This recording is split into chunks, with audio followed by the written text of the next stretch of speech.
Hey everyone, welcome back to my channel. So today I'm going to do the best books that I read this year. I'm going to keep it short. I do not have a lot of books. I have only 6 here to talk about. I've only given 5 stars to 6 books, which I've only really been reading for the last 6 months, so it's not a huge amount, but still I've read about 50 books this year so far. And yeah, only 6 of them have actually, I feel like, deserved a 5 star. Some of them might be a 4.75, 4.5, but I've kind of rounded it up. And yeah, they're all a little bit different from each other. So let's get into it. I did do the worst books of the year that I've read video if you want to go check that one out, which probably is a little bit more interesting than the best books. But if you want some books that I've enjoyed personally, then you can stick around. Okay, the first one is actually Tomorrow. Some people love it, some people don't really get it. I actually thought I was one of those that wasn't gonna get it. This took me a really long time to read. I barely tabbed anything really, and then when I got to the midway point of the book, which I want to say took me about 3 weeks to get through, because I was reading it and I was thinking, okay, well, what's the point of this story? What is the point? Like, where are we going with this? And I really felt like midway point, I was kind of getting into it.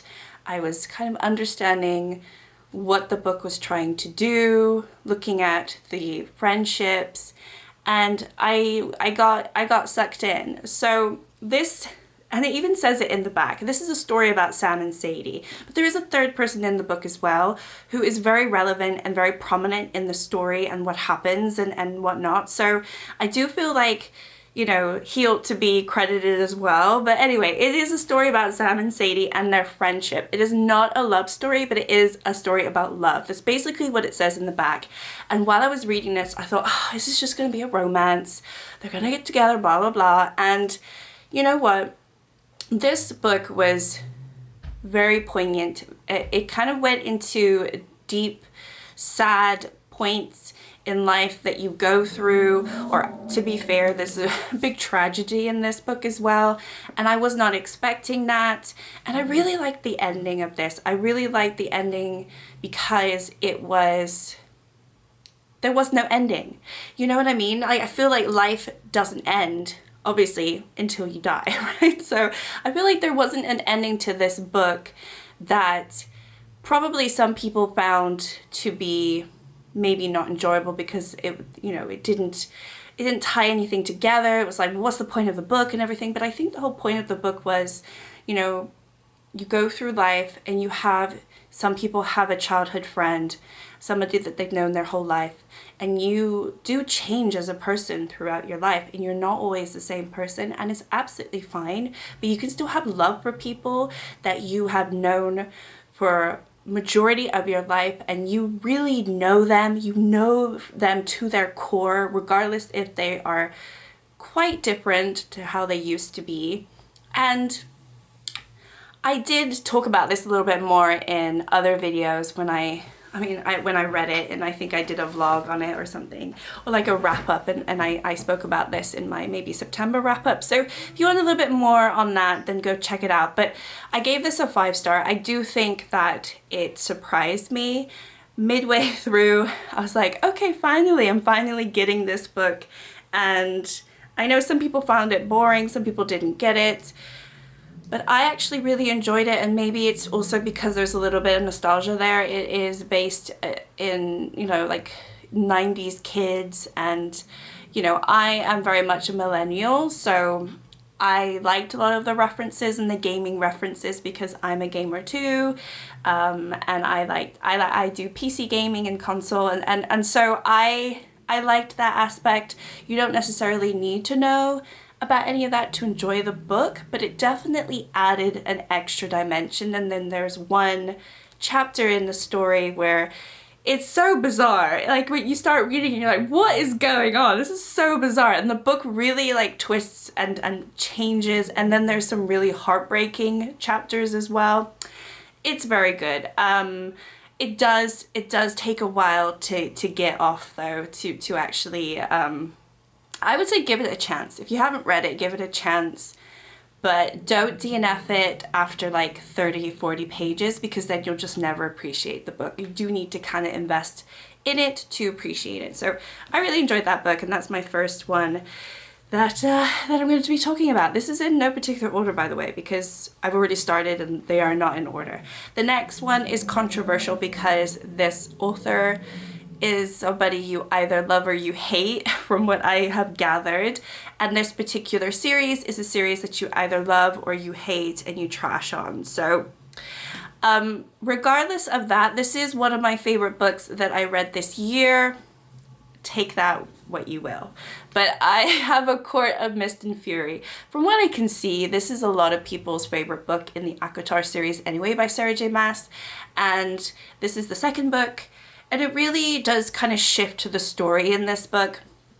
I'm not going to pretend there's any other reason why I like this book other than the romance. It did suck me in. Rhys very much drew me in, and I really liked the build-up and the slow burner in this, because I feel like after this book it was very much like they were constantly talking about how much they loved each other and whatnot, but this book really was like, you know, she hates him, she wants to get back to Tamlin, but Tamlin's like treating her horribly and not giving her what she needs, which is to recover. And, you know, she's been through a lot of trauma, and Rhys is just so patient. And I definitely like fell in love with him in this book. The other books I feel like he's a little, maybe a little boring, but I feel like in this book it definitely drew me in, and yeah, I really like this book. So I had to include it in this little video. Okay, next up is another romance. It's not romantic-y though, but I really liked Emily Henry's Book Lovers. I'd never read anything from Emily Henry, and honestly when I picked this up I just thought it was going to be another silly romance. I did not think it would have the amount of sadness and sort of humanity in it. All of these blues are like sad parts, and I actually really liked that. This is different. This is different from one of those silly romances where you have the broody man and the silly girl and they end up together. These are like two cynical people who like romance books, and they initially kind of hate, like, it's enemies to lovers, but it's done in a very good way. I really do like that they actually seem like real people in this story and not fictional characters. I can actually visualize who they are as people, and so I really like that. And I thought it's the best like romance book that I've read. Majority of them that I've given like 3 or 2 stars. Like this one definitely shines, and I think it's because the characters were so believable, and I got them, and they weren't just these sugar-coated silly 20-year-olds. Like they were my age as well. They were in their 30s, and I liked it. I liked the whole dynamic with her and her sister. I just thought it was a smart romance book, and it was also in the publishing industry, and I thought that was interesting too. So I actually really like this book. I'm not doing a really good job at explaining the stories, I realize, but some of these you probably already know, or I've done actual videos of them and I probably spoil them a little bit more. I'm trying not to spoil every single book that I read on my channel. All right, moving on. So let's talk about this one. This was a reread. I read this, this is Memoirs of a Geisha by Arthur Golden. I read this back when I was a teenager, I think late teens, something like that, or mid-teens. And I really loved the book, and I really loved the movie, and you know, it was back when I was reading, so it was a while ago. And then obviously this year when I decided I'm going to get back into reading, I want to read some of my favorite books that I remember as a child or like a teenager, and do I still like them? So that was actually one of the first vlogs that I posted on my channel, rereading, and I think I reread 3 books, and this is the only one that managed to stay as a top 5, you know, in terms of like a 5-star book. So this is a really interesting book where you really get to see the life of someone from a really young age, start off, you know, really with nothing, and they are very lucky because she is very beautiful. She has her blue eyes that pop, and make her stand out compared to all the other geisha as well. So she starts ending up becoming a geisha. She's sold by her dad because they have no money and they live in a fishing town. And then she goes and becomes a geisha, and really how awful it was for them. And you know, they really have no freedom, even though they sort of exuded this beauty and this elegance, and with their dancing and whatnot, they really were like prisoners to that world for like their whole life, and like that's all that they can do. And this is a massive love story, but also at the same time it's a weird love story because there is a huge age gap, but it does it in a way where it's not weird, because they only end up being together when she's like in her 20s and he's like, I think he's like in his 40s or something. It's a very big age gap, and I think they did it well in the book too. But what you don't get in the movie is what happens after they end up together. But you do get that in this book, and it's sad because she basically loved him from when she was, I don't know, 8 or 9 years old. And she really used that love to make sure that she got to meet him later on, and she, like, all she really wanted was to be his. And when they finally are able to be together, he is still married, you know, and it's not happily ever after like you would expect if you actually watch the movie. So I don't know, there's just too much in this book to really explain it. If you've seen the movie, you kind of know what it's about, but I would say the book definitely has more to it than the movie. Obviously, you would probably expect that, and I think it's a really good read, and I think that if you haven't read it, I would definitely recommend. Anyway, I like that book. So, okay, moving on. This one was such a hard book for me to read. I also tabbed it like crazy. So I read The 7 Moons of Molly Almeida. This was the Booker Prize Award for what, 2022. It, yeah, tabbed within an inch of its life. Oh my goodness. But I really loved this book. It is so different from any other book that I'm talking about, any other book that I've read this year, and it's not easy to read. It really isn't. Not in terms of like what's in the book, but just how it's written. It does jump around quite a bit. There's so much, there's like fantasy in here, there's historical fiction, there's political, like, you know, war and just like what that does with politics, and there's also like somewhat of like love stories in here and commentary about homosexuality, and just there's just so much. So basically this is in Sri Lanka, right, in the 1990s, and this guy Molly Almeida, you start the book off and he wakes up in the afterlife. He has been murdered. He doesn't know what happened to him, or you know, whether he was killed by someone he knows, or if it was an accident or whatnot. And as the reader, you don't know either. He kind of is in the in-between. So there's an in-between, and then you can go to the light or you can go underneath, which is basically, you know, how they kind of speak about that. And then in between, there's like these demons that want to keep you stuck there so that you don't end up going through the light and passing over.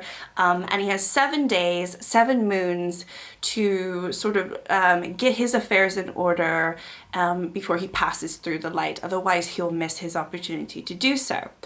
And during those 7 days, he's trying to figure out what happened to him on Earth, and we see flashbacks of the past. We also see him travel on these different winds that he can travel on to places that he's been. He can't travel to anywhere in the world because he can only go to places that are significant to where he was when he was alive, or to the people that he knew and loved that are currently still alive. He can't just go to Australia because he wants to, for, you know, for that reason. So he can jump on these winds as like a ghost or whatever and watch what's happening in real time.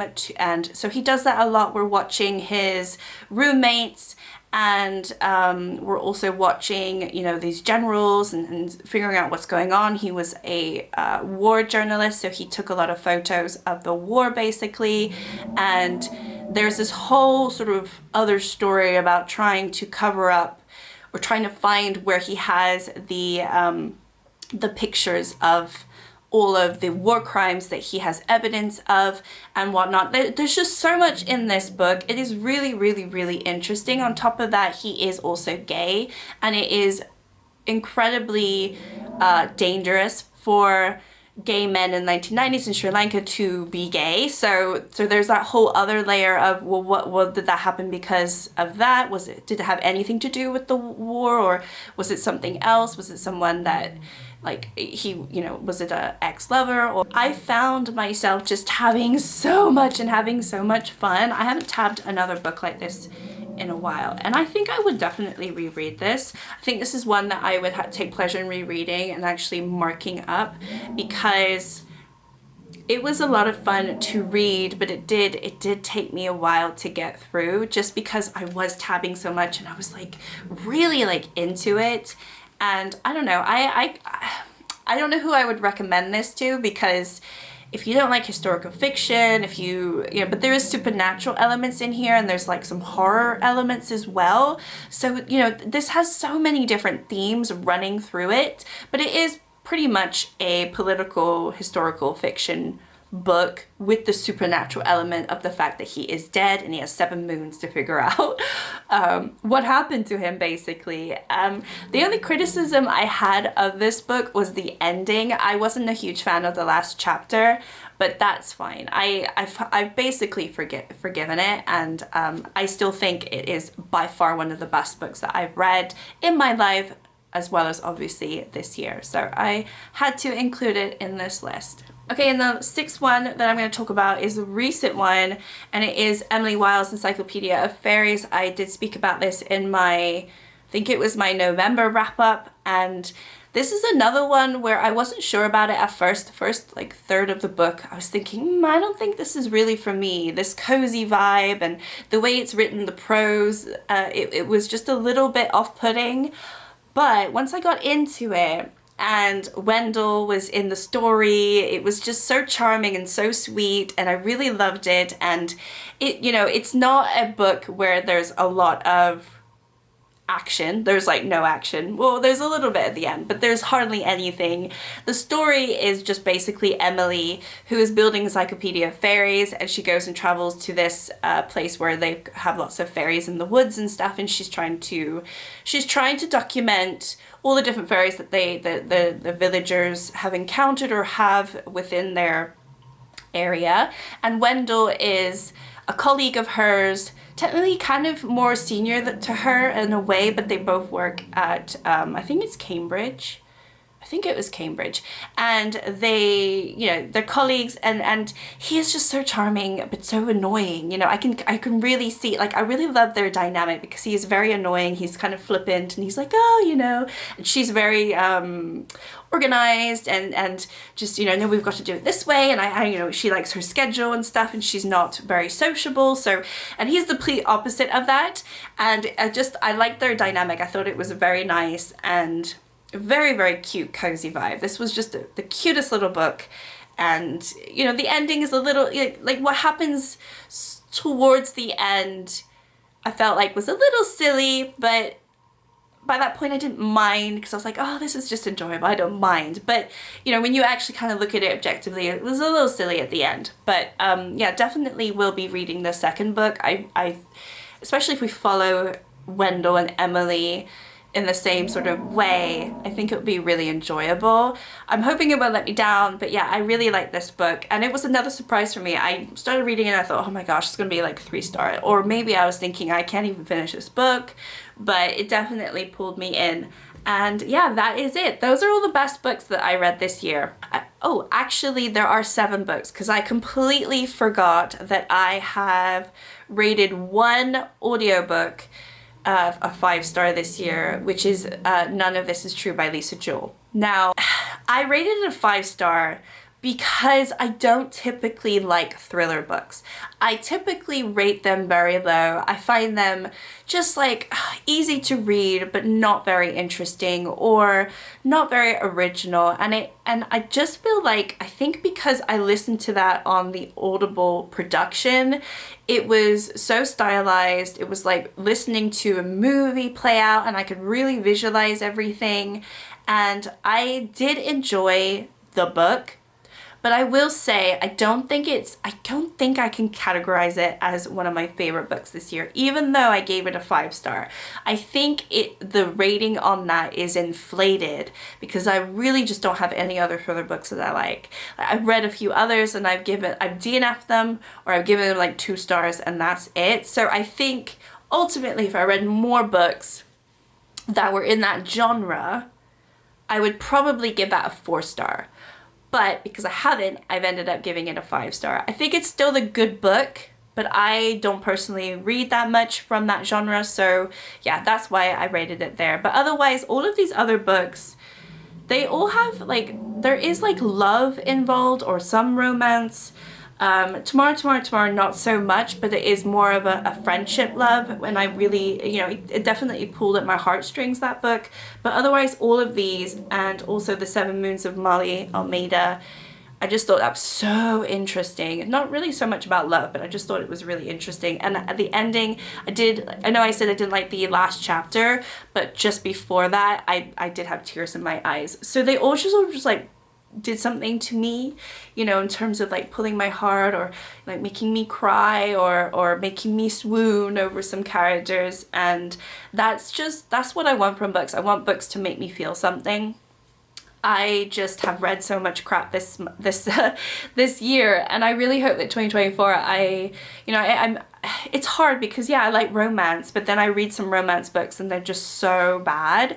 So it has to be romance with like a twist or some sadness. Maybe I just need like some sad romance, but like not all of these are sad. So I don't know. It's gonna be hard going into 2024 and knowing which books to add to my TBR, because I have so many books that I've added without really knowing what my genre preference is, or what like my favorite tropes are, or like style of writing is. And I already can tell that some of the books now on my shelves I'm not gonna like, because I've read similar books and I haven't liked them, but whatever. Anyway, thank you so much for watching. Like and subscribe if you'd like to, and let me know your like top 5 books that you've read this year. Give me some recommendations. I would actually really appreciate it, because if we have like similar tastes, I would really love to get some more recommendations from people, just so I know what to look out for. And then also maybe your top 5 that you hated, just so I know what to not do. But anyway, thanks everyone. Take care. Bye.